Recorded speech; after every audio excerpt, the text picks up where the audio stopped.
Jei jau sudėjote antrą kubo sluoksnį, galime pradėti dėlioti trečiąjį. Pirmiausia, norint sudėti trečią kubo sluoksnį, turime gauti štai čia mėlyną pliusą. Kad gautume mėlyną pliusą, mums reikia čia 4 mėlynų kvadratėlių. Jie yra šonuose kažkur pasislėpę, kad juos užneštume į viršų, mes naudojame šią formulę. Nesvarbu, kurią pusę pasirinksime, vis tiek formulė veiks. F palei laikrodžio rodiklę, R palei laikrodžio rodiklę, U palei laikrodžio rodiklę, F prieš laikrodžio rodiklę, U prieš laikrodžio rodiklę, F prieš laikrodžio rodiklę. Štai matome, atsirado keli mėlyni kubeliai viršuje. Tiek mums užtenka. Svarbu, kad tie kubeliai sudarytų L raidę. Atsisukame L raidę taip, kad vienas jos kubelis būtų į kairę pusę, o kitas į viršų, žiūrint tiesiai priešais mum veidą. Tai va, turime L raidę. Dabar atsisukę ją taip, naudojame vėl formulę. Jeigu mes pakreipsime taip, kad L į dešinę, o kitas L galas į viršų, mums formulė neveiks, todėl nesusimaišykite, būtinai į kairę ir į viršų.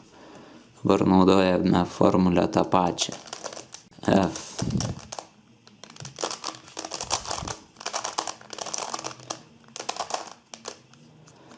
štai gavome liniją ir toliau tęsime formulę, tol kol gausime pliusą. Štai taip linija turi būti mums prieš akis, jeigu mes pakreipsime taip ir naudosime tą formulę, iš karto nesigaus pliusas, turime laikyti taip.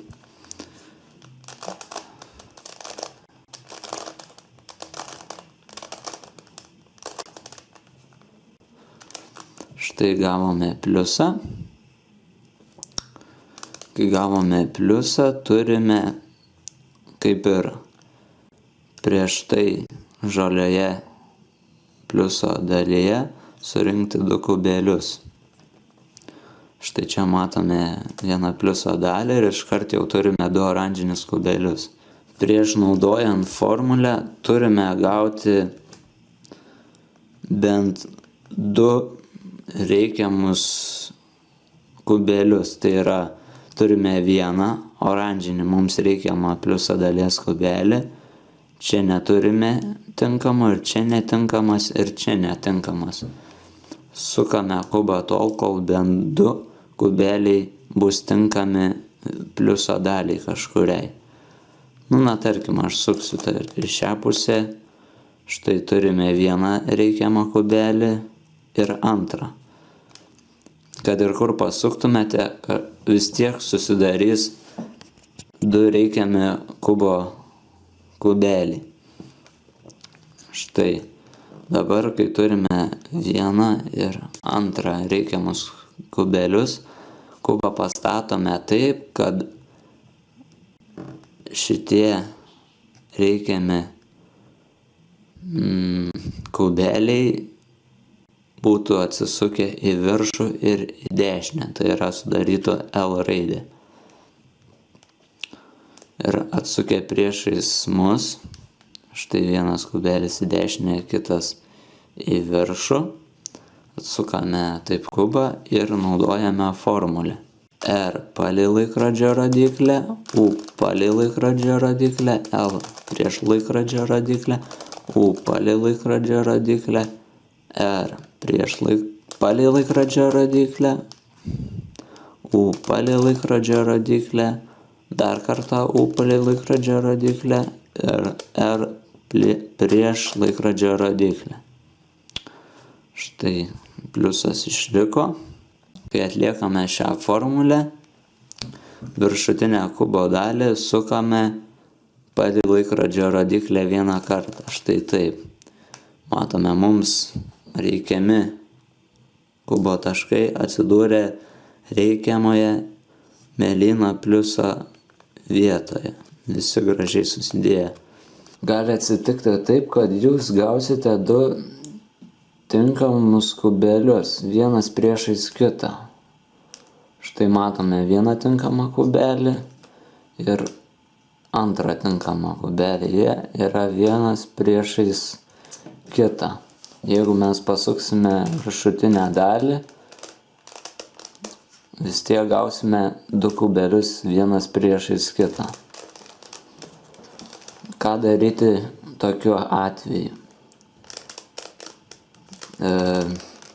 Pasiemame vieną tinkamą kubelį priešai save. Galime, kad ir šitą, nesvarbu. Kai jį pasiemame priešai save, naudojame tą pačią išmoktą formulę.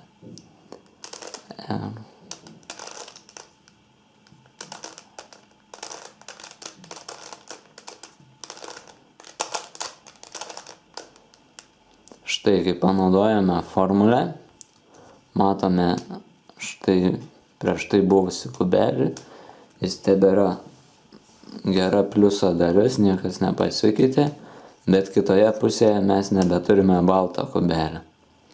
Dabar mums nebeliko priešiškų kubelių. Mūsų reikiamas kubelis atsirado oranžinis.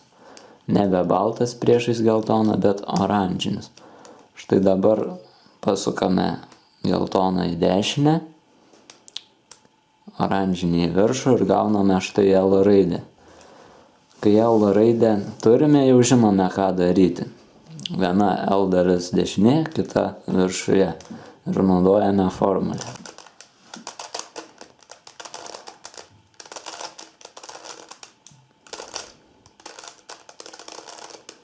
Štai atlikome formulę. Dabar tiesiog paprastu pasukimu atsukame palei laikrodžio rodyklę U. Ir štai matome, susidėjo visi